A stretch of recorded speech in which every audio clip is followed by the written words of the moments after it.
శృతిస్మృతిపురాణానాం ఆలయం కరుణాలయం నమామి భగవత్పాదం శంకరం లోకశంకరం శంకరం శంకరాచార్యం కేశవం బాదరాయణం సూత్రభాష్యకృతౌ వందే భగవంతౌ పునః పునః వసుదేవసుతం దేవం కంసచాణూరమర్ధనం దేవకీ పరమానందం కృష్ణం వందే జగద్గురుం శ్రీకృష్ణ పరబ్రహ్మణే నమః.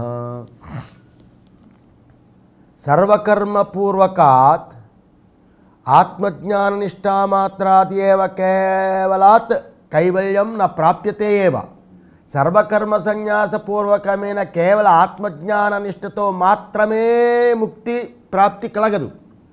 కిం తర్హి అగ్నిహోత్రాది శ్రౌత కర్మ సహితాత్ జ్ఞానాత్ కైవల్య ప్రాప్తి ఇది సర్వాసు గీతాసు నిశ్చితార్థ ఇది.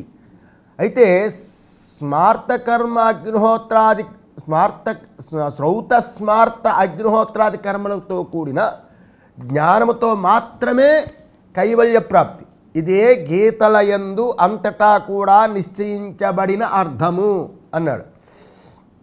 ఇక్కడ గీతా శ్లోకంలో గీతలు అనే పేరు శంకర భగవత్పాదుల కంటే ముందున్న వృత్తికారులు కూడా సమ్మతమైనదే అని అర్థమవుతుంది. గీతాసు అని ఇలా భగవత్పాదుల కంటా పూర్వీకులైన మాటలు చెప్పడం చేత భగవత్పాదులు వారు చెప్పబడింది. అందుచేత ముందు ఉపోద్ఘాతంలో శ్రీ శంకర భగవత్పాదులు గీతాక్షై సప్తభి శ్లోకశతై ఉపనిబంధ అన్నాడు. గీతలు అని పేరు గల 700 శ్లోకాలు రచించబడ్డాయి అని. అంటే పూర్వీకులే గీతలు అని బహువచనాన్ని వాడారు.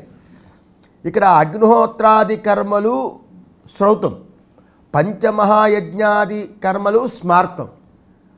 మహాయజ్ఞాది కర్మలు 1 బ్రహ్మయజ్ఞము, 2 పితృయజ్ఞము, 3 దేవయజ్ఞము, భూతయజ్ఞము, నృయజ్ఞము. నృయజ్ఞం అంటే అతిథి యజ్ఞం.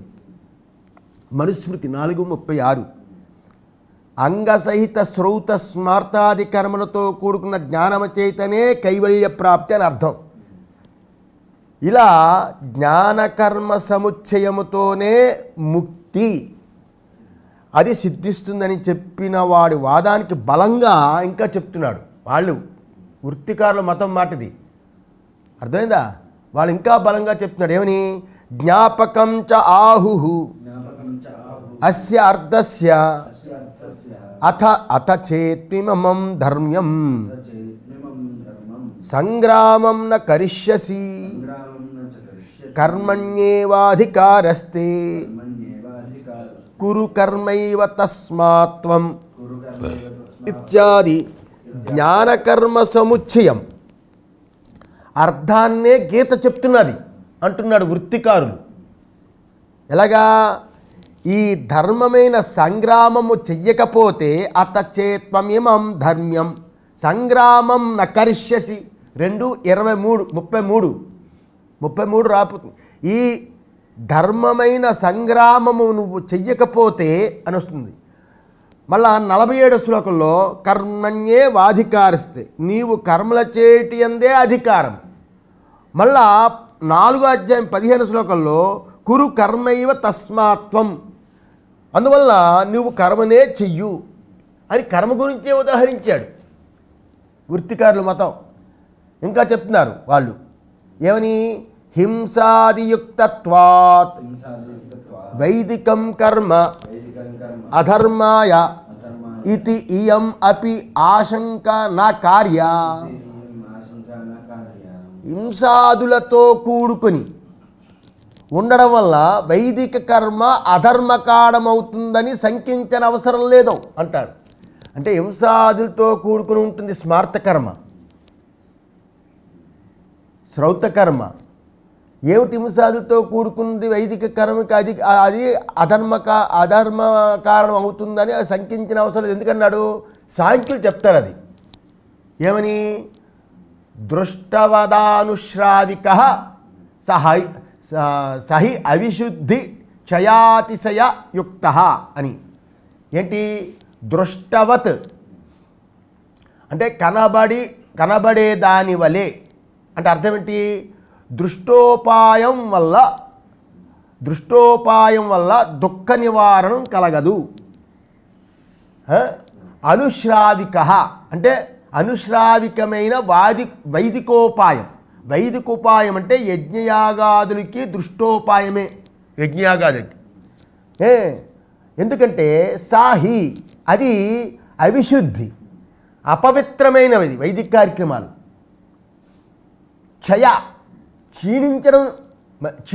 క్షీణింపజేస్తుంది, అతిశయము మాటలతో కూడుకుని ఉన్నది. అందుకనే భగవద్గీత 18:3 కూడా త్యాజ్యం దోషవద్యత్యేకే కర్మప్రాహు మనీషిణ. కొందరు సాంఖ్యులు ప్రతి కర్మ కూడా దోషంతో కూడుకుందే, వదిలిపెట్టవలసిందే అంటారు. ఎవరు? సాంఖ్యులు. ఇలా పై వృత్తికారుల మతాన్ని సాంఖ్యులు అంగీకరించరు. వృత్తికారుల మతాన్ని సాంఖ్యులు అంగీకరించరు. ఎందుకంటే నహింస్యాత్ సర్వభూతాని, ఏ ప్రాణిని కూడా హింసించకూడదు. ఈ శృతి వాక్యాన్ని అనుసరించి హింస అనేది అధర్మం, అనర్థ కారణం. సాంఖ్యులే మళ్ళీ ఈ శృతిని కోట్ చేసి చెప్తారు. హింస ఉచ్చిష్టభక్షణం మొదలైన వాటితో కూడుకున్న వైదిక కర్మ అధర్మ రూపమైన అర్థానికి కారణం. ఉచ్చిష్టభక్షణం ఏంటి? వైదిక కర్మలో మిగిలిన దాన్ని తీసుకుంటారు కదా, అది ఉచ్చిష్టభక్షణం మొదలైన వాటితో కూడుకున్న వైదిక కర్మ అధర్మ రూపమైన అనర్థానికి కారణం. కనుక వైదిక కర్మాచరణ సరి అయింది కాదు. అందువల్ల మోక్షప్రదమైన జ్ఞానానికి కర్మతో సముచ్చయం కాదని సాంఖ్యుల వాదం. దానిని తప్పు అని చెప్పడానికి వృత్తికారులు వైదిక కర్మ అధర్మకాలం అవుతుందనేది శంకించని అవసరం లేదు అని అంటున్నాడు. అలాగే మీరు హింసాదుల చేత కూడి ఉండడం వల్ల వైదిక కర్మ అధర్మ కారణము అవుతుందని శంకించిన అవసరం లేదు. ఎందుకంటే క్షాత్రం కర్మయుద్ధ లక్షణం గురు భ్రాతృ పుత్రాది హింసాలక్షణం అత్యంత క్రూరమపి స్వధర్మః ఇతి కృత్వా న అధర్మాయ తద్ అకరణే చ తత స్వధర్మం కీర్తించ హిత్వా పాపమవాప్స్యసి ఇతి బ్రువత యావజ్జీవాది శృతి చోదితానాం పశ్వాది హింసా లక్షణానాం చ కర్మణాం ప్రాగ్ ఏవ న అధర్మత్వం ఇది సునిశ్చితం ఉక్తం భవతీతి. సాంఖ్యులు చెప్పినట్లుగా హింసాదుతో కూడుకున్న వైదిక కర్మ అధర్మ కారణమని ఏమీ శంకించక్కర్లేదు. కర్మ చాలా గొప్పది అంటున్నాడు వృత్తికారులు. ఎందుకంటే గురువు భ్రాతృ పుత్ర మిత్రాది హింసాపూర్వకమైంది యుద్ధం అక్కడ జరుగుతుంది కదా, అర్జునుడు చేస్తున్న యుద్ధం. అలాంటి యుద్ధంలో క్షత్రియ కర్మ కూడా స్వధర్మంగా చెప్పాడు భగవంతుడు. క్షత్రియ కర్మ స్వధర్మంగా చెప్పాడు కదా, అందువల్ల స్వధర్మంగా చెప్పడం చేత అధర్మానికి కారణం అవలేదు. అంటే క్షత్రుడికి స్మార్తకర్మ యుద్ధం, అది అధర్మానికి కారణం అవలేదు. అటువంటి ఆ స్వధర్మము వదిలేస్తే పాపం వస్తుందని తతః స్వధర్మం కీర్తించి హిత్వా పాపమవాప్స్యసి. నీవు స్వధర్మాన్ని పొందిన కీర్తిని వదిలిపెట్టి పాపాన్ని పొందుతావు వదిలేస్తే. స్వధర్మం చేత పొందిన కీర్తి వదిలిపోతుంది, పాపం వస్తుంది. స్వధర్మాన్ని వదలకూడదు అని భగవంతుడు చెప్పాడు 2వ అధ్యాయం 33లో. అని దోషాన్ని కూడా భగవంతుడు సూచించాడు, వదిలేస్తే పాపం వస్తుంది. ఇలా సూచించడం చేత యావజ్జీవాది శృతి చోదితానాం, జీవించి ఉన్నంత వరకు వేదోక్తమైన కర్మలు చెయ్యాలి అని చెప్పింది. యావజ్జీవం అగ్నిహోత్రం జుహూయాత్ అగ్నిశోమీయం పశుమాలభేత. వాయువ్యజ్ఞ శ్వేతమాలభేత ఇత్యాదిగా చెప్పింది. అందులో పశుహింసాది రూపమైన కర్మలు అధర్మాలు కావు. వేదోక్తములైన కర్మలు చెయ్యాలని దాని యందు వర్ణించబడిన పశుహింసాది రూపాలైన కర్మలు అధర్మములు కావు. అలా కావని నిశ్చయించబడినట్లే ఇక్కడ నిశ్చయించబడినట్లే అయిందని వాళ్ళు వృత్తికారులు వాదిస్తున్నారు అని ఇక్కడ వృత్తికారులు వాదిస్తే స్మృతిలో చెప్పి ఉన్న యుద్ధమే అశుద్ధము కాదు. ఇక్కడ అర్థం ఏంటంటే వాళ్ళు వృత్తికారులు చెప్తున్నారు కదా, ఇందులో భావం ఏంటి? స్మృతిలో చెప్పి ఉన్న ఇది కదా యుద్ధము, క్షత్రుడికి క్షాత్రధర్మము యుద్ధము, అదే అశుద్ధము కాదు. 3 మంది చస్తారు, నెత్తురు అది కదా, అదే అశుద్ధము కాదు.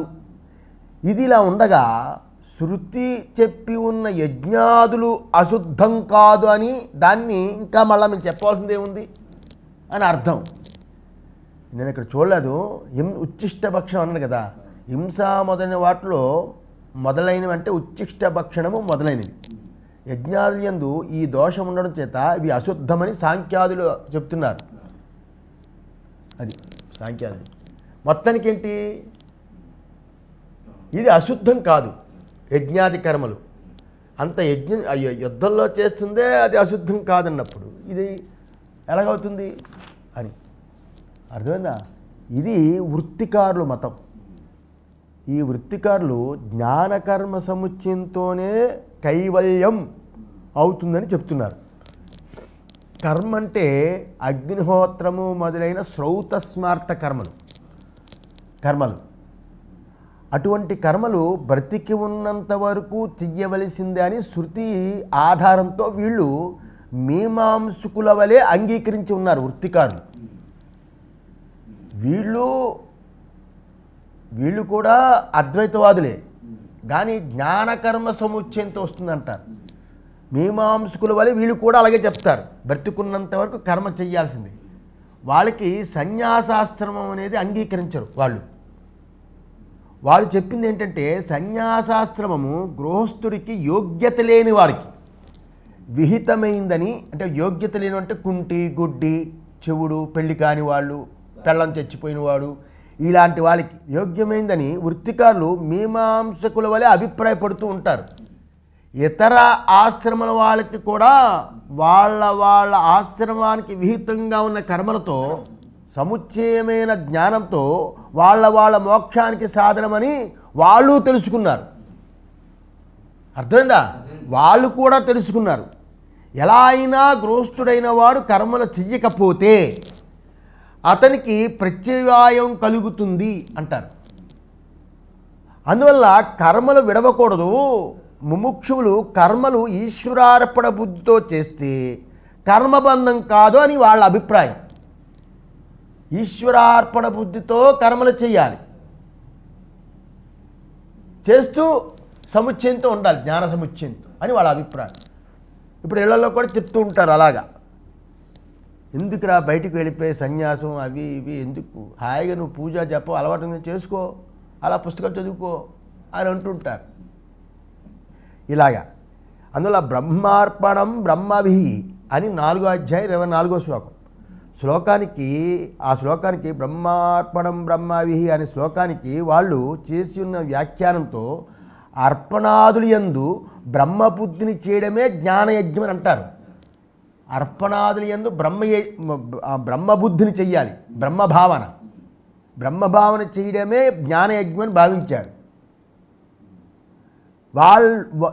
వాళ్ళ మతంలో జ్ఞానం అంటే ఉపాసన అని అర్థం. కనుక జ్ఞానకర్మ సముచ్చయంతో మోక్షము అని వాళ్ళ వాదం. అందువల్ల కర్మోపాసనలు కలుపుకొని అనుష్ఠానం చేయడం వల్ల మోక్షం వస్తుంది, కానీ మీరేదో చెప్పే జ్ఞానం వల్ల కాదు అని వాళ్ళ నిర్ణయం. వృత్తికారులు ఇలా కర్మలతో కూడుకొని ఉన్న జ్ఞానానికి చాలా ప్రాశస్త్యం ఇస్తారు. ఇప్పుడు శైవ మతం ఉంది, తర్వాత వైష్ణవ మతాలు ఉన్నాయి. అందాజుగా వాళ్ళకి సన్యాసం తీసుకోరు, జ్ఞానకర్మ సముచ్చయం. అందువల్ల కర్మ సన్యాసం కన్నా కర్మయే గొప్పది, కర్మయే గొప్పది. కర్మ సన్యాసం కన్నా కర్మయే గొప్పది అంటే కర్మయోగమే గొప్పది అని 5వ అధ్యాయంలో 2 వస్తుంది కదా అనే శ్లోకానికి వాళ్ళు యథాశ్రుతంగానే అర్థం చేశారని మనం సులభంగా ఊహించవచ్చు. కర్మ సన్యాసం మంచి కాదు, కర్మయోగమే మంచిది అనేది వాళ్ళు యథాశ్రుతంగా చేస్తే కదా, వాళ్ళ భావనే అది కదా.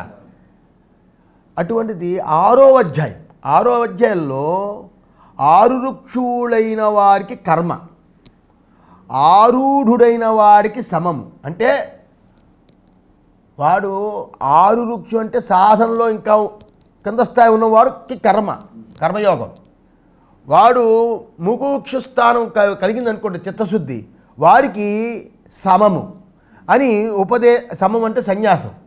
ఇలా ఉపదేశాన్ని కర్మిష్ఠులకే అన్వయించడానికి వాళ్ళ ప్రయత్నం చేస్తూ ఉన్నారనేది కూడా స్వాభావికంగా ఉంది. భాష్యభాగం 378లో చెప్తారు. అందువల్ల చాందోగ్య భాషలో బ్రహ్మ సంస్థ అనే మాట వస్తుంది, చెప్పానప్పుడు త్రయో ధర్మస్కంద అనేది వస్తుంది, అక్కడ వస్తుంది. ఆ బ్రహ్మ సంస్థ అనే విశేషాన్ని 4 ఆశ్రమాలకి అన్వయించి ఉన్న వృత్తికారుల మతాన్ని దీనికి పోల్చబడుతుందని వాళ్ళు భావించి ఉండవచ్చు దీనికి. అందువల్ల భాష్యభాగం 2:13 చాందోగ్యం. అలా జ్ఞాన విజ్ఞాన అని గీతలో వేరు చేసి ఉన్న దాన్ని వాళ్ళు ఎలా అర్థం చేసి ఉన్నారు అనడానికి భాష్యంలో మనకి కనిపించే ఏ వాక్యము లేదు. జ్ఞాన విజ్ఞానే అనే పదం వస్తుంది. అక్కడ ఏ రకంగా వాళ్ళు వ్యాఖ్యానం చేశారో భాష్యంలో అక్కడ కనిపించదు. అలా కనిపించకపోయినా కూడా జ్ఞానము ఉపాసనకు అంగమైన పరమార్థ జ్ఞానం, విజ్ఞానం అంటే దానితో కలిగే సాక్షాత్కారమని వాళ్ళు వివరించి చెప్పచ్చు. అంటే భాష్యంలో అక్కడ విచారించలేదు, దాన్ని ఊహించి సజ్జన చెప్తున్నారు. జ్ఞానము ఉపాసనికంగమైన పరమార్థ జ్ఞానం, జ్ఞానం అది. ఏ జ్ఞానము? మనం ఇప్పుడు చెప్తాం కదా, ఏది అరూపం అస్పర్శం అవన్నీ పొగడ్తలుగా ఆ జ్ఞానాన్ని తీసుకుని ఉపాసనకి అంగంగా అంటారు వాళ్ళు, అది పరమార్థ జ్ఞానం. విజ్ఞానం అంటే దానితో కలిగే సాక్షాత్కారం, విజ్ఞానం అంటే వాళ్ళు సాక్షాత్కారం అంటారు. భాష్యకారులు ఏమని రాశారు? విజ్ఞానం అంటే అనుభవము అని రాశారు. ఇక్కడ విజ్ఞానం అంటే వీడు సాక్షాత్కారం అని వివరణ చేసి ఉండొచ్చు వాళ్ళు. ఎందుకంటే ఉపాసనకి సాక్షాత్కారం ద్వారా ఫలం కలుగుతుంది. ఉపాసన చేస్తూ ఉంటే ఈశావాస్యం అన్ని ఉపనిషత్తులు ఏం చెప్తాయి? ఉపాసన చేస్తూ చేస్తూ చేస్తూ ఉంటే దేవతా సాక్షాత్కారం అవుతుంది. సాక్షాత్కారం అయిన తర్వాత ఆ తరువాత మరణించిన తర్వాత ఆ దేవత దగ్గరికి ముందు సాక్షాత్కారం అవ్వాలి, ఆ ఫలం అవుతుందనేది సర్వవాదులకు కూడా సమానమే ఉంది. అందువల్ల ఎక్కడెక్కడ వస్తు నిర్దేశ వాక్యాలు ఉంటాయో అక్కడక్కడ ఉపాస రూపాన్ని తెలియజేస్తుందని సూత్ర భాషల్లో సమన్వయాధికరణంలో 2వ వర్ణక ముందు ఒక వృత్తికారులు నోరు తెరిచి మరీ అంగీకరించారు. ఎక్కడెక్కడ ప్రత్యక్షమైన జ్ఞానం చెప్పబడి ఉందో, ఎక్కడెక్కడైతే ప్రత్యక్షంగా జ్ఞానం చెప్పబడిందో అసనాయాద్యపి అతీతం అలాంటివి ఎక్కడైతే ఉన్నదో, అపేద బ్రహ్మక్షత్రాది ఇటువంటి ఎక్కడున్నాయో అలాంటి ప్రత్యక్షమైన జ్ఞాన ఫలాన్ని చెప్పి ఉన్నాయో అక్కడక్కడ సాక్షాత్కారాన్ని తెలియజేసి ఉంది అని చెప్తారు. ఎక్కడ శరీర పాతానంతరం ముక్తి రూపమైన ఫలం చెప్పబడిందో అక్కడ ముఖ్యముక్తినే చెప్పి ఉందని వృత్తికారుల మతం. అక్కడ ముఖ్యముక్తినే చెప్పిందని, సాక్షాత్కారం తర్వాత శరీరం చచ్చిన తర్వాత సాక్షాత్కారం అవుతుంది, శరీరం చచ్చిన తర్వాత ముక్తి రూప ఫలాన్ని చెప్తుంది, విదేహముక్తి అని. అటువంటి ఏదైతే ఉందో అదే ముఖ్యముక్తి అని చెప్తారు వాళ్ళు. ఇది వృత్తికారుల మతం. భాష్యకారుల మతం ఏంటి? భాష్యకారుల మతం జ్ఞానకర్మల యొక్క సంబంధాన్ని ఏం చెప్తాడో తెలియాలి. ఇక్కడ భాష్యం చెప్పామని చెప్తాను. శంకర భగవత్పాదులు గీతా తాత్పర్యమని చెప్పిన మతం ఏదైతే ఉందో ఈ వృత్తికారుల మతానికి అత్యంత విరుద్ధంగా ఉంటుంది. వృత్తికారుల మతం అర్థమైంది ఎప్పుడు నేను చెప్పింది? అత్యంత విరుద్ధంగా ఉంటుంది. ఈ ఆచార్యుల మతంలో జ్ఞానముతోనే ముక్తి, భాష్యకారులు మతంతో జ్ఞానంతోటే ముక్తి. అటువంటి ఆ ముక్తి అనేది శరీరం పడిపోయిన తర్వాత కలిగింది కాదు. జ్ఞానమైన వెంటనే బ్రతికి ఉన్నప్పుడే పొందబడేది ముక్తి. జ్ఞానానికి తన ఫలమైన ముక్తిని ప్రసాదించడానికి కర్మ యొక్క సహాయం ఏమీ అక్కర్లేదు. కర్మ యొక్క సహాయం అక్కర్లేదు. మనం పొద్దున కూడా చెప్పుకున్నాం, నేను అకర్తని అని కర్మ ఎలా చేస్తాడు? అకర్తని కర్మ చేస్తాడా? అభోక్తని భోజనం చేస్తాడా? కనుక ఇక్కడ స్వర్గాన్ని పొందుతాడా? స్వర్గకామో యజేత చేస్తాడా? ఇలా సర్వకర్మ సన్యాస పూర్వకమైన జ్ఞాననిష్టని సంపాదన చేసుకోవడం చేతనే సంసారం సమూలంగా నాశనమవుతుందని 4లో చెప్పాడు. వర్ణాశ్రమ ధర్మ రూపంగా ఉన్న కర్మ అభ్యుదయాన్ని ఇస్తుందని కూడా చెప్పాడు. అభ్యుదయము నిశ్రేయసము. వర్ణాశ్రమ ధర్మంతో కూడుకున్న కర్మ అభ్యుదయాన్ని ఇస్తుందని చెప్పాడు. స్వర్గాది ఫలాలు కలిగిస్తుందని చెప్పాడు. దేవాది స్థానాన్ని పొందడానికి సాధనమై ఉంది అని కూడా చెప్పాడు. ఏది? కర్మణా పితృలోక విద్యయా దేవలోక. విద్య అంటే ఉపాసన, దేవలోకం వస్తుందని చెప్పాడు. అయితే ఈశ్వరార్పణ బుద్ధితో కర్మ చేస్తే, శంకరాచార్యులు ఏమంటారు? ఈశ్వరార్పణ బుద్ధితో కర్మ చేస్తే సత్వశుద్ధి కలుగుతుంది. సత్వశుద్ధి ద్వారా ముక్తికి పరంపర అవుతుంది, పరంపర సాధన అవుతుంది, క్రమముక్తి అని కూడా భాష్యభాగం 5లో చెప్పారు. కర్మరూపమైన ప్రవృత్తి ధర్మ, కర్మరూపమైన ప్రవృత్తి ధర్మ, జ్ఞానవైరాగ్య రూపమైన నివృత్తి ధర్మము. ప్రవృత్తి ధర్మము, నివృత్తి ధర్మము. అలా వాసుదేవుడు అని పేరు గల పరబ్రహ్మ 3. వీటిని తెలియచేయడమే గీతా ఉద్దేశం అని భాష్యభాగం 1, 2, 6 చెప్పాడు. అదే సమస్త వేదార్థ సారమే ఇది. దీనిని ఇక్కడనే సంగ్రహంగా చెప్తానని ముందర ఉపోద్ఘాత భాష్యంలో అక్కడ వివరించారు. ఇప్పుడేమంటున్నారు? సముచ్చయవాదమందు దోషము. హెడ్డింగ్ ఉందా? సముచ్చయవాదమందు దోషము. కర్మయోగ కర్మ సన్యాసం, ఈ సముచ్చయవాదం ఎందు దోషం. 9వ భాష్యభాగం తద్ అసత్. ఇప్పుడు భాష్యకారులు అభిప్రాయం చెప్పాను, అది మర్చిపోండి. అది ముందు ఏమవుతుందో చెప్తున్నా. ముందు ఏం చెప్పారు మాట. వృత్తికారుల మతం చెప్పాను కదా, తద్ అసత్, అది అసతు. అది తర్వాత అభిప్రాయం. తది అసతు, ఈ అభిప్రాయం సరికాదు. జ్ఞానకర్మనిష్టయో విభాగవచనాత్ బుద్ధిద్వయ ఆశ్రయయో. 2 రకాలైన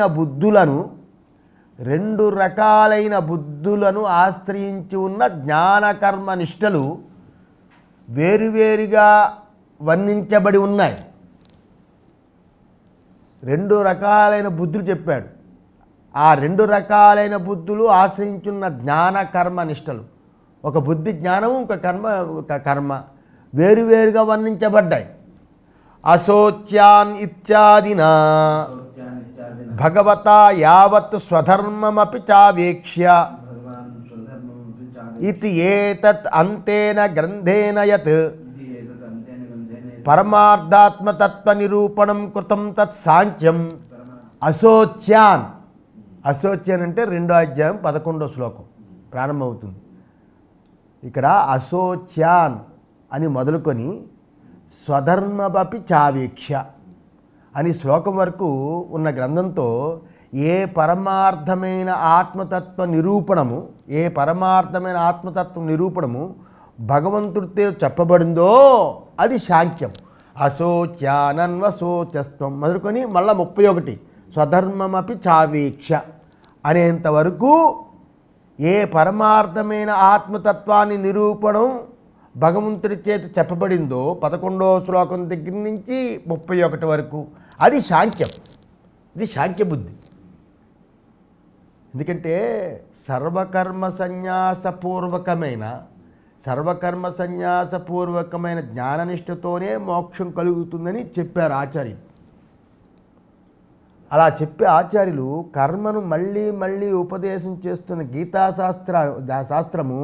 శాస్త్రాన్ని మోక్ష గ్రంథమని ఎలా పెట్టారు అనేది అనేకులకి తెలియని రహస్యంగా ఉంది.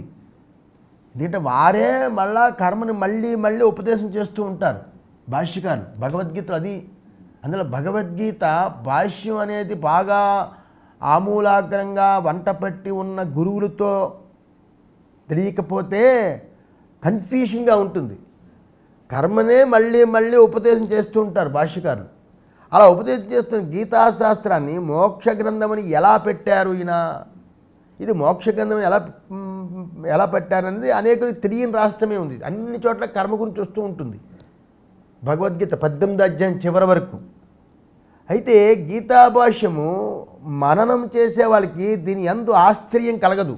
గీతాభాష్యం జాగ్రత్తగా అర్థం చేసుకుని మననం చేస్తే ఆశ్చర్యం కలగదు. ఎందుకంటే కర్మ సన్యాసం అంటే ఊరక కర్మలు వదిలిపెట్టడం కాదనేది భాష్యకారుల ఉద్దేశం. అది ఒక్క భగవద్గీతలో ట్రస్ట్ చేసి అక్కడక్కడ చెప్తూ ఉంటాడు. కర్మ సన్యాసం అంటే ఊరికే కర్మలను వదిలిపెట్టి కూర్చోడం కాదు. కాయక్లేశ భయంతో కర్మను వదిలిన వాడికి త్యాగఫలం దొరకదని భగవద్గీత 18వ అధ్యాయం 8వ చెప్పాడు. 8వ శ్లోకం వచ్చింది, భాష్యం కూడా రాశారు దానికి. కాయక్లేశ భయంతో కర్మను వదిలేస్తాడు అనుకోండి, అది వదిలేసిన వాడికి త్యాగఫలం దొరకదని గీతలో చెప్పాడు 18వ అధ్యాయం 8వ శ్లోకంలో. సాంఖ్యులు చెప్పింది ఏంటంటే, సాంఖ్యులు యజ్ఞాది కర్మల యందు దోషం ఉంది, యజ్ఞాది కర్మల యందు దోషం ఉంది, హింస ఆ దోషం ఉంది, దోషం ఉండడం చేత వాటిని వదలడమే మంచిది అని సాంఖ్యాదుల మతం. ఆ మతం కానీ లేదా మీమాంసకులు చెప్పేది కర్మలతోని మోక్షం కలుగుతుందనే మీమాంసకుల మతం కానీ, సాంఖ్యులు చెప్పిన మతం కానీ మీమాంసకుల మతం కానీ గీతకి సమ్మతం కాదు. కర్మలతోటే మోక్షం వస్తుంది మీమాంసకులు చెప్తారు. యజ్ఞాది కర్మల యందు దోషం ఉందని సాంఖ్యులు చెప్తారు. ఇద్దరు చెప్పింది గీతకి సమ్మతం కాదు. యజ్ఞదాన తపస్సుల్ని ఫలాభిసంధి లేకుండా చెయ్యాలి. యజ్ఞ దాన తపస్సు ఇత్యాదులు వీటిని ఫలాభిసంధి లేకుండా చెయ్యాలి. అలా చేసి ఈశ్వరార్పణ బుద్ధితో చేస్తే ఇది చిత్తశుద్ధి కలుగుతుంది. ఈ చిత్తశుద్ధి ద్వారా జ్ఞానోత్పత్తికి కారణమవుతుంది, క్రమంగా మోక్షానికి హేతు అవుతుంది. అంతేగాని కాషాయం కట్టేస్తే బడాలను ఒక్కసారి పుణ్యం వచ్చి దగాలు ఆత్మజ్ఞానం కలిగిపోదు. అలా కర్మలు వదిలేసేసి కాషాయం కట్టేసి జ్ఞానానికి వచ్చకూడదు, చిత్తశుద్ధి కలగాలి. కనుక జ్ఞానోత్పత్తికి కారణమవుతుంది. బృహదారణ్యకమే 4వ అధ్యాయం 44వ దాంట్లో 22 ఇత్యాది శృతివచనంతో చెప్పింది. ఆ విధంగానే ఇక్కడ కూడా సాంఖ్య బుద్ధి యోగ బుద్ధి అని 2 బుద్ధులు వేరు వేరు అధికారులకే అన్నాడు. దేనిష్టే పురా ప్రోక్త అని చెప్పాడు. ఉపనిషత్తుల వలె గీతలో కూడా వేరువేరు ఉపదేశం ఉంది.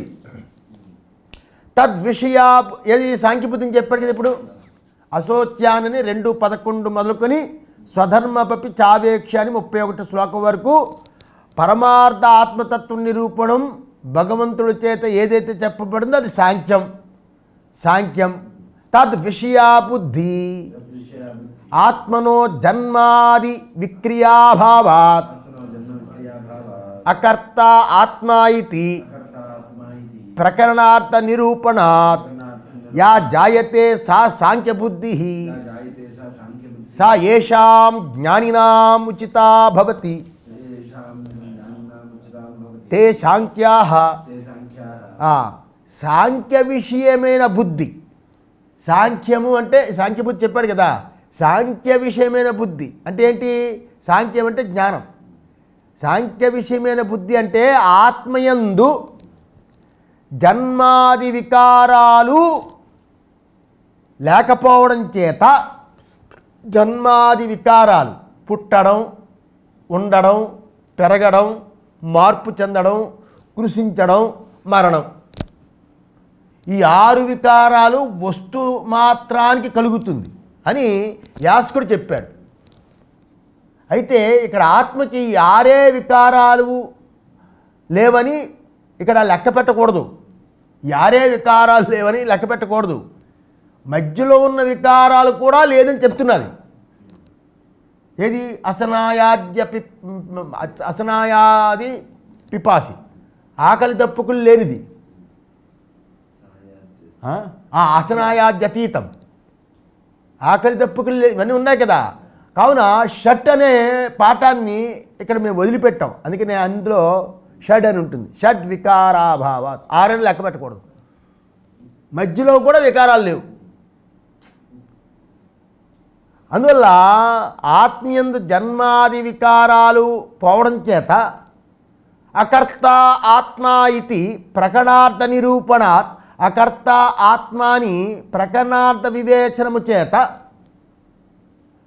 కలిగేటటువంటి బుద్ధి ఏదైతే ఉందో, యా జాయతే అంటే కలిగేటువంటి ఏ బుద్ధి అయితే ఉందో సా సాంఖ్య బుద్ధి, అది సాంఖ్య బుద్ధి. సా ఏషాం జ్ఞానినాం ఉచితా భవతి తే సాంఖ్యాః. అటువంటి బుద్ధికి ఎవరు అధికారులై ఉంటారో, అటువంటి బుద్ధికి ఎవరైతే అధికారులు ఉంటారో వారు సాంఖ్య బుద్ధి గలవాళ్ళు. జాయతే, అస్తి, వర్ధతే, విపరిణమతే, అపక్షీయతే, నశ్యతి అని షడ్భావ వికారాన్ని యాస్కుడు చెప్పాడు. ఇక్కడ అలా తీసుకోకూడదు, యాస్కుడు చెప్పాడు. అయితే ఇక్కడ ఆత్మీయంది 6 వికారాలే పరిగణించకూడదు, మధ్యభావి వికారాలు కూడా నిషేధించబడ్డాయి. అందువల్ల 6 అనే పదము, షడ్ అనే పదము మా చేత వదిలిపెట్టడం అయిందని సజ్జన స్వామి చూపించారు. ఆత్మీయందు జన్మాది వికారాలు ఏవి ఉండవు. ఎందుకంటే ఆత్మకి జన్మ లేదు. జన్మ అనేది ఆరోపం లేదు. అతను సర్వవ్యాపకుడు, అతను లేని చోట లేదు, సర్వము తానే అయ్యున్నాడు, సర్వవ్యాపకుడు. అతను నాశరహితుడు. అతడే మన ఆత్మ, అతడే మన ఆత్మ అనే తెలివి రూప ఆత్మజ్ఞానం, అనే తెలివి రూప ఆత్మజ్ఞానం ఎవరికైతే ఉంటుందో ఆ బుద్ధి సాంఖ్యబుద్ధి. సాంఖ్యబుద్ధి అంటే ఆత్మస్వరూప వివేకము గల బుద్ధి అని అర్థం. అటువంటి వాళ్ళకి కర్మలతో కలగవలసింది ఏమీ ఉండదు. కర్మలతో కలగవలసింది ఏమి ఉండదు లేకపోవడం వల్ల పరమాత్మ జ్ఞానం యందే నిష్ఠ, జ్ఞాననిష్ట అని వాళ్ళకి చెప్పింది. ఇక కర్మ సన్యాసం అంటే ఏంటి అనేది ఇక్కడ తెలుసుకోవాలి. కర్మ సన్యాసం అంటే ఏంటి? ఇక కర్మ సన్యాసం అంటే సన్యాసముతోటే సిద్ధి కలగదని కర్మయోగం 3వ అధ్యాయంలో 4వ శ్లోకం చెప్తాడు. సన్యాసం చేతనే సిద్ధి కలగదు అంటాడు. పరమ నైష్కర్మ్య సిద్ధిని సన్యాసముతో పొందుతాడని మళ్ళీ 1849లో చెప్తాడు. సన్యాసంతో సిద్ధి కలగదని 3వ అధ్యాయం చెప్తున్నాడు. 18వ అధ్యాయం 49వ శ్లోకంలో పరమ నైష్కర్మ్య సిద్ధిని సన్యాసంతో పొందుతాడని అంటున్నాడు. కామ్యకర్మలు వదలడము సన్యాసమని కవులు చెబుతారంటాడు. అంటే ఏంటి? కామ్యకర్మలు వదిలిపెట్టడం అంటే కర్మ చేస్తాడు, ఫలత్యాగం అన్నమాట. అది సన్యాసం చెబుతారు పండితులు అని చెప్తున్నాడు ఒక దగ్గర 18:2లో. ఇలా మొదలైన గీతావచనాలు పరస్పర విరుద్ధంగా ఒక దగ్గర వదిలేయకూడదు, ఇంకొద్ద దానివల్లే మోక్షం వస్తుంది, అలా కాదు కామ్యకర్మలు మాత్రమే వదిలిపెట్టాలి, నిష్కామంగా కర్మలు చేయొచ్చు, అదే సన్యాసము అని ఇలా పరస్పర విరుద్ధంగా ఉన్నట్టుగా కనిపిస్తుంది గీతలో. కనుక ఈ విషయంలో గీతాభాష్యము ఎలాంటి ప్రజ్ఞావంతుడికైనా భ్రాంతిని కలిగిస్తుంది. ఈ విషయంలో భాష్యకారులు ఇచ్చిన అభిప్రాయం ఏమిటి అంటే, ఆత్మీయందు జన్మాది వికారాలు ఏమీ ఉండవని పై భాష్యవాక్యం. జన్మాది విక్రియ అభావాత్ అని చెప్పారు. అతడు సర్వవ్యాపకుడు, నాశరహితుడు, అతడే మన ఆత్మ అనే తెలివి రూప ఆత్మజ్ఞానం ఎవరికి ఉంటుందో అటువంటి వాళ్ళకి ఏ కర్మ కుదరదని చెప్తాడు 42, 43 భాష్య భాగాల్లో. ఎందుకంటే ఆత్మీయందు కర్తృత్వం ఉంటుందని అజ్ఞానంతో కల్పించబడింది. అదే కదా అధ్యాస భాషలు చెప్పుకున్నాం. ఆత్మీయందు కర్తృత్వము, భోక్తృత్వము, ఇలా కర్తృత్వం ఉంటుందని అధ్యాస చేత, అజ్ఞానం చేత కల్పించబడింది అని 18, 11 అవతరణకు చెప్తాడు. కనుక ఆత్మజ్ఞానం చేత అవికృతంగా ఉన్న అంటే క్రియారహితంగా ఉన్న కర్మను వదిలిపెట్టడమే పరమార్థ సన్యాసము. ఆత్మజ్ఞానంతో అవికృతంగా ఉన్న కర్మని వదిలిపెట్టడమే పరమార్థ సన్యాసం. కర్మను వదిలిపెట్టడమే పరమార్థ సన్యాసం. ఏది? ఆత్మజ్ఞానంతో. ఆత్మజ్ఞానం లేకుండా వదిలిపెట్టకూడదు. అయితే ఇలాంటి సన్యాసం పొందడానికి ముందు సమ్యక్ దర్శనానికి అంగంగా, సరి అయిన జ్ఞానానికి అంగంగా శృతి స్మృతి పురాణములు యందు ఉన్న 4వ ఆశ్రమైన సన్యాసం ఒకటి ఉంది. ఇలాంటి దాన్ని సంపాదించడానికి 4వ ఆశ్రమం సన్యాసం ఒకటి ఉంది. అది ముముక్షు సన్యాసం. అది చెప్పబడింది. మొత్తానికి కర్తృత్వ బుద్ధి ఉన్నప్పుడే గృహస్థాశ్ర కర్మలు కొంతవరకు వదిలి యమ నియమాలతో కూడుకుని యోగానుష్ఠానం చేస్తూ ఉన్న సన్యాసం అది ముముక్షు సన్యాసం. కర్తృత్వ బుద్ధి ఉంటుంది. గృహస్థాశ్ర కర్మలు కొంతవరకు ఉండిపోతాయి. అమ్మ నాన్న బతికుంటారు వాళ్ళు, అది అన్నీ ఏవో కొంచెం, లేకపోతే భార్యకి చాలా ప్రాబ్లం ఉంటాయి, ఏవో ఉంటాయి, పిల్లల పెళ్లి కాకపోవచ్చు, ఇలాంటివి. అలాంటి వాళ్ళు యమ నియమాలతో కూడుకుని యోగానుష్ఠానం చేస్తున్న సన్యాసం అది ముముక్షు సన్యాసం. దాన్ని ముముక్షు యొక్క ఆశ్రమ సన్యాసం అని పిలుస్తారు. ముముక్షువులు కాని వాళ్ళు కూడా చెయ్యదగిన సన్యాసాశ్రమం ఒకటి ఉందని బృహదారణ్యకుల్లో కూడా చెప్పబడింది. యజ్ఞోపవీతాలు ధరించి ఉన్న పారివ్రాజ్యం ఉందని చెప్తాడు. త్రిదండి సన్యాసులు అంటారు కదా వాళ్ళు. ఇలా ఆశ్రమ ధర్మాలను రక్షించుకొని వస్తే బ్రహ్మలోక ప్రాప్తి వస్తుందని అక్కడ చెప్పింది. అయితే గీతాభాష్యం దాన్ని విచారించలేదు. ఏషణ పరిత్యాగపూర్వకంగా ఆత్మజ్ఞానానికి అంగంగా స్వీకరించే పారివ్రాజ్యమే ఇక్కడ చెప్పింది సన్యాసం. సర్వకర్మ సన్యాస పూర్వకాత్ అని అంటున్నాడు. అదే గీతలో చెప్పింది, అదే ప్రెస్ చేసి చెప్తాడు. ఇది సాంఖ్య బుద్ధి ఉన్నవాడికి అవుతుందని అంటున్నాడు. ఇప్పుడు యోగ బుద్ధి ఏతస్యా బుద్ధేః జన్మనః ప్రాగ్ ఆత్మనః దేహాది వ్యతిరిక్త కర్తృత్వ భోక్తృత్వాది అపేక్షః ధర్మ వివేకపూర్వకః మోక్ష సాధన అనుష్ఠాన నిరూపణ లక్షణః యోగః. ఈ సాంఖ్య బుద్ధి పుట్టడానికి పూర్వం, అంటే ఈ సాంఖ్య బుద్ధి కలగడానికి ముందు, ఇంకా ఆత్మజ్ఞానం, సాంఖ్య బుద్ధి అంటే ఆత్మజ్ఞానం కదా, ఆత్మజ్ఞానం కలగకముందు ఆత్మజ్ఞానం లేకపోవడం అంతే కదా. ఆ ఆత్మజ్ఞానం కలగకముందు ఆత్మ దేహాది వ్యతిరిక్తుడు, కర్తృత్వ భోక్తృత్వాదులు కలవాడు అనే తలంపుతో ఉన్నవాళ్ళు. అంటే ఏంటి? ఇక్కడ ఆత్మ దేహాదులకు వేరుగా ఉంటాడు. కర్మిష్ఠులందరూ దేహాదులకు ఆత్మ వేరు, జీవుడు వేరు అంటారు కదా. జీవుడు వేరు అంటారు కదా, దేహాదులకంటా వేరుగా ఉంటాడు. కానీ కర్త భోక్త అని ఈ విధంగా తెలుసుకుంటారు వాళ్ళు. వాడు భోక్త, కర్త. అందుకే బతికున్నవాడు కర్మ చేస్తాడు, చచ్చిన వాడికి భోక్తగా పెడతాడు కదా. వాడి తద్దినాలు మాసికాలన్నీ భోక్త.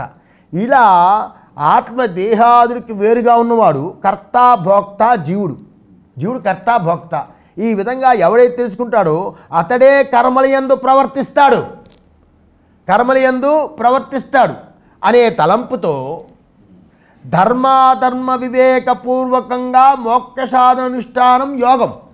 ధర్మాధర్మ అంటే పాపపుణ్య వివేకపూర్వకంగా ఆ కర్మలు కర్త భోక్త, జీవుడు వేరు, దేహం కంటా జీవుడు వేరు, ఇతనే కర్త భోక్త అని తెలుసుకొని ఆ తలంపుతో ఎవడైతే ధర్మాధర్మాలు వివేకపూర్వకంగా మోక్ష సాధన కోసం అనుష్ఠానం చేస్తాడో ఆ అనుష్ఠాన బుద్ధి ఏదైతే ఉందో అది యోగ బుద్ధి.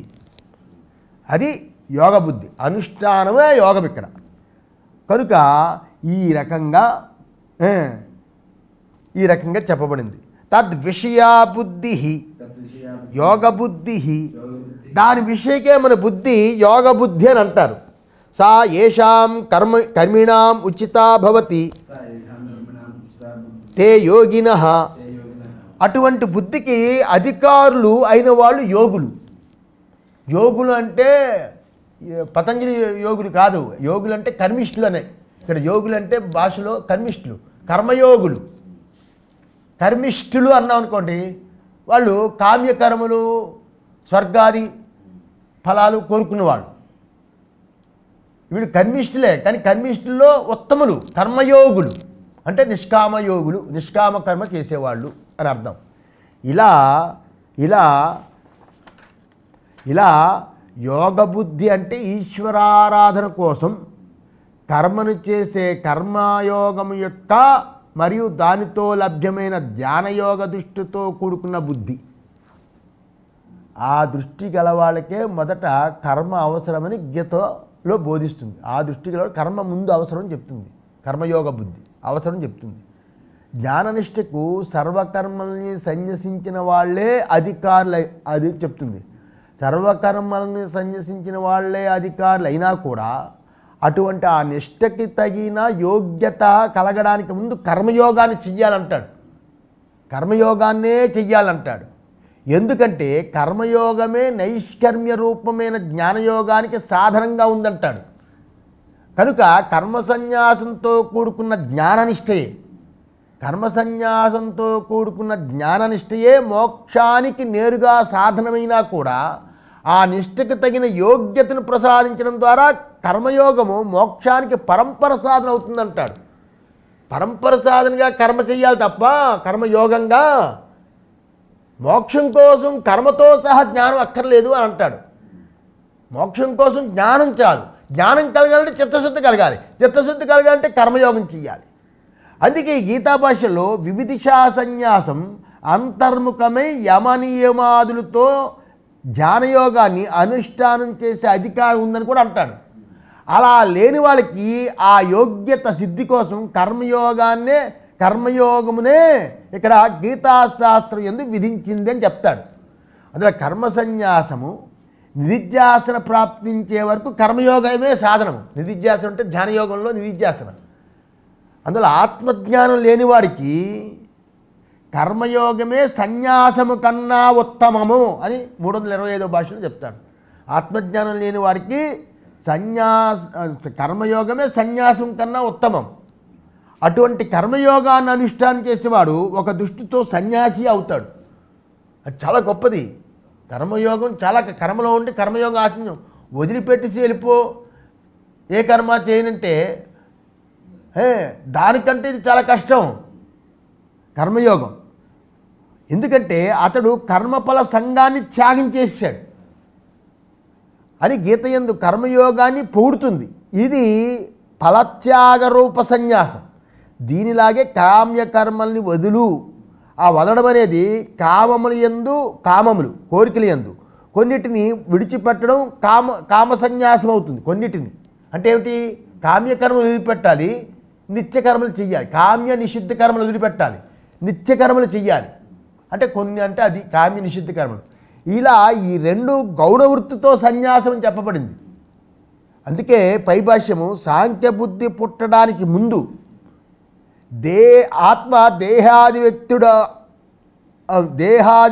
వ్యక్తుడైన వాడు, కర్త భోక్త ఈ ఆత్మ ఈ జీవుడు అనే తలంపుతో ధర్మాధర్మ వివేకపూర్వకంగా మోక్ష సాధన అనుష్ఠానం యోగము. అంటే నిష్కామ కర్మచే కలిగే యోగం ఇది.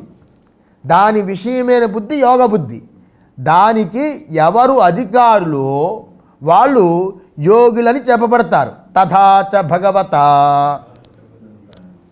విభక్తే దే బుద్ధి నిర్దిష్టే.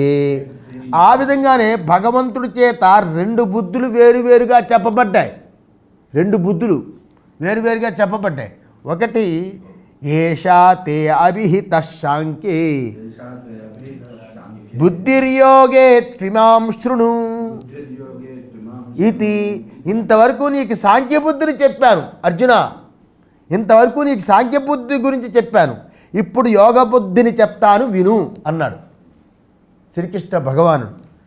ఈ శ్లోకంలో సాంఖ్యయోగము కర్మయోగము రెండు సాధనలు ఉపదేశించబడ్డాయి.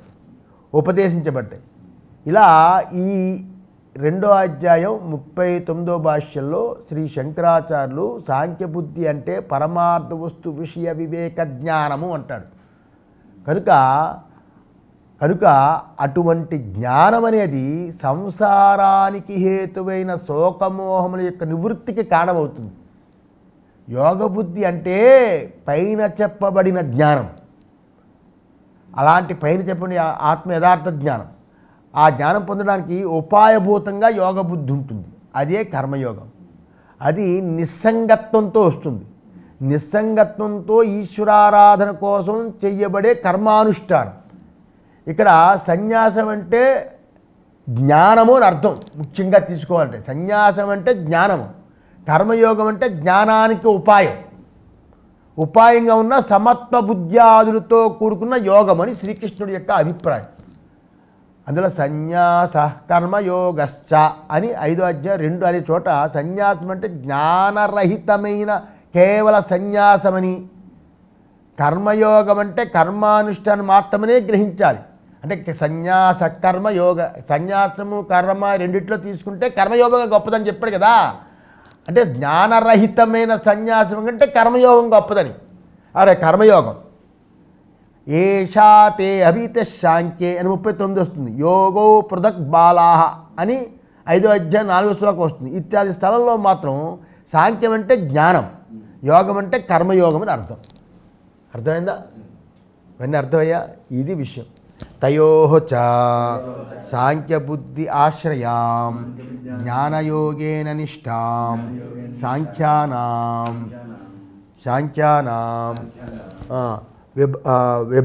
విభక్తాం వక్ష్యతి పురా వేదాత్మనా మయా ప్రోక్త ఇది. ఇక్కడ టిప్పణి. ఇది గీతయందు ఉన్న శ్లోకం యొక్క తాత్పర్యం. అలా లేదు కదా, అందుకని ఇది గీతయందు ఉన్న శ్లోకం యొక్క తాత్పర్యం. ఇక్కడ శ్లోకాన్నే ఉదాహరించలేదు అని. కనుక అందులో సాంఖ్యబుద్ధి ఆశ్రయమైన జ్ఞానయోగనిష్టను అంటే దాని యందే నిలకడ కలిగి ఉండడం నిష్ఠ. నిష్ఠ అంటే దాని యందే నిలకడ కలిగి ఉండడం. సాంఖ్యబుద్ధి ఆశ్రయమైన జ్ఞానయోగ నిష్టను సాంఖ్యులకి వేరుగా చెప్పబోతున్నాడు. వక్ష్యతి చెప్పబోతున్నాడు. ఏమని? పురా వేదాత్మనా మయా ప్రోక్త, ముందు వేదరూపుడైన నాచే చెప్పబడింది. వేదరూపుడైన నాచేత చెప్పబడింది. తథాచ యోగబుద్ధి ఆశ్రయాం కర్మయోగేన నిష్ఠాం విభక్తాం వక్ష్యతి కర్మయోగేన యోగినామితి. ఆ విధంగా యోగబుద్ధిని ఆశ్రయమైన కర్మయోగ నిష్ఠ కూడా కర్మయోగులకు వేరుగా చెప్పబోతున్నాడు. కర్మయోగులకి యోగము అని. ఏవం సాంఖ్యబుద్ధిం యోగబుద్ధిం చ ఆశ్రిత్య ద్వే నిష్ఠే విభక్తే భగవతా ఏవ ఉక్తే జ్ఞానకర్మణో కర్తృత్వ అకర్తృత్వ అనేకత్వ ఏకత్వ బుద్ధి ఆశ్రయయోః యుగపత్ ఏకపురుష ఆశ్రయత్వ అసంభవం పశ్యత. ఈ రకంగా సాంఖ్యబుద్ధిని యోగబుద్ధిని ఆశ్రయించి 2 నిష్టల్ని వేరువేరుగా భగవంతుడే చెప్పాడు. సాంఖ్యబుద్ధి యోగబుద్ధి. కర్మిష్ఠులకి యోగబుద్ధి, జ్ఞానులకి సాంఖ్యబుద్ధిని 2 నిష్టలు వేరువేరుగా చెప్పాడు. అకర్తృత్వ ఏకత్వ బుద్ధి ఆశ్రయమైన జ్ఞానాన్ని, కర్తృత్వ అనేకత్వ బుద్ధి ఆశ్రయమైన కర్మని ఒకే కాలంలో ఒకే పురుషుడిలో సంభవించదు అని తెలిసిన వాళ్ళు అవడం చేత ఇలా చెప్పాడు. అంటే ఏంటి? ఒకే పురుషుడి యందు ఒకే కాలంలో తాను కర్తని అని తెలుసుకొని, తాను కర్తని అని తెలుసుకొని అకర్త అనియు ఒకే పురుషుడు తెలుసుకోవడం అనేది ఎప్పటికీ సాధ్యం కదా. ఒకే పురుషుడు నేను కర్తని అంటే కర్తృత్వాన్ని వహిస్తాడు కదా. అకర్తగా ఉన్నాను అంటే ఎక్కడవుతుంది? కర్తృత్వం వహిస్తూ నేను అకర్తని అంటే ఎలాగవుతుంది? ఒకే పురుషుడు 2 పనులు చేయలేడు కదా అని. అందువల్ల జ్ఞానకర్మ సముచ్చయము ఈ వచనాంచేత విరుద్ధమవుతుంది. రెండు విడివిడిగా చెప్పాడు. ఒకే పురుషుడు రెండు చేయలేడు కదా. సహనా భవతు సహనో భునక్తు సహ వీర్యం కరవావహి